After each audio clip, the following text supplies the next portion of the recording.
304명의 희생자가 발생한 세월호 참사가 다음 주에 10주기를 맞습니다. 적지 않은 시간이 흘렀지만 남겨진 사람들의 상처는 좀처럼 옅어지지가 않고 있는데요. 아직도 이 불안과 우울 등 정신적인 문제가 심각한데 이들에 대한 심리 지원은 닷새 뒤면 종료됩니다. 서진석 기자가 그 사연을 들어봤습니다. 알록달록 오색 빛깔 꽃송이들을 종이에 붙이자 새로운 생명이 탄생합니다. 세월호 유가족 동아리 꽃마중의 엄마들입니다.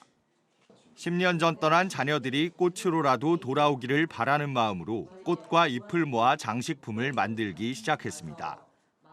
그때 누가 그랬어요. 아이들이 예쁘니까 꽃으로 돌아올 수 있다고. 저희는 이걸로 아이들을 만드는 거예요. 아이들을 생각하고 아이들을 기리고 아이가 되는 거예요. 식음을 전폐하고 세상과 단절된 유가족들을 세상 밖으로 나올 수 있게 손을 내밀어 준 건 지역사회 트라우마 센터의 직원들이었습니다.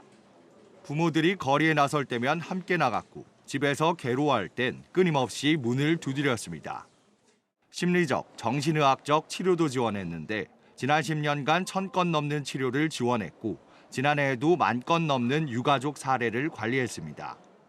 물론 잘 지내는 분도 계시지만 많은 분들이 지금도 많이 힘들어하고 초기 14년, 15년도보다는 그래도 심리적인 증상이 조금은 나아졌겠지만 그래도 계속 비슷한 그래프로 나타나거든요. 하지만 참사가 있고 10년이 흐른 지금 치유되지 않은 이들이 더 많았습니다. 지난해 센터를 찾은 유가족 가운데 우울 증상을 보인 이들은 모두 66%로 평균보다 5배 높았습니다. 또 평가에 참여한 유가족 전원이 외상 후 스트레스를 겪고 있었고 절반 이상은 심각한 수준이었습니다.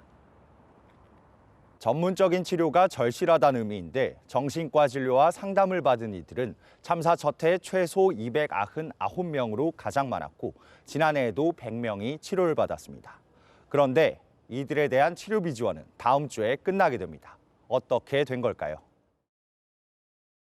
지난 2015년 제정된 세월호 피해자 특별법은 의료지원금을 지급하는 기간을 대통령령으로 정하게 뒀습니다. 이후 박근혜 정부가 제정한 시행령은 치료비 지원을 2016년 3월까지로 1년의 제한을 뒀습니다. 2017년에 출범한 문재인 정부는 시행령을 고쳐 지급 기간을 2024년까지로 연장했습니다. 21대 국회에선 의료비 지원에 제한을 풀고 세월호 관련 구조활동을 하다 부상을 입은 잠수사도 지원하자는 내용의 법안이 발의됐지만 법사위 문턱을 넘지 못했습니다. 꼭 세월호뿐만이 아니라 이 사회적 참사에 관해서는 사회가 치유와 어떤 재활까지를 보장한다는 느낌을 줘야 피해자분들이 회복이 충분히 가능할 것 같아요. 미국은 2001년에 발생한 9.11 테러 피해자들의 의료비 지원을 2090년까지로 정해 사실상 평생을 보장하고 있습니다. 일본에서도 2011년 발생한 동일본 대지진 이후 마음돌봄센터가 생겼는데 2013년 800여 명의 피해자가 이용하던 게 2018년 1,700여 명으로 늘어났습니다. 10년이면은 끝나잖아요. 지금이 딱 이제 그 심리 지원이 필요할 시기거든요.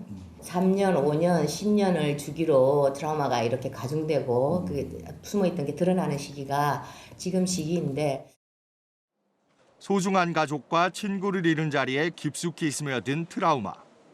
재난의 속병은 시간이 지날수록 깊어질 수 있는 만큼 장기적인 심리 지원이 절실합니다. EBS 뉴스 서진석입니다.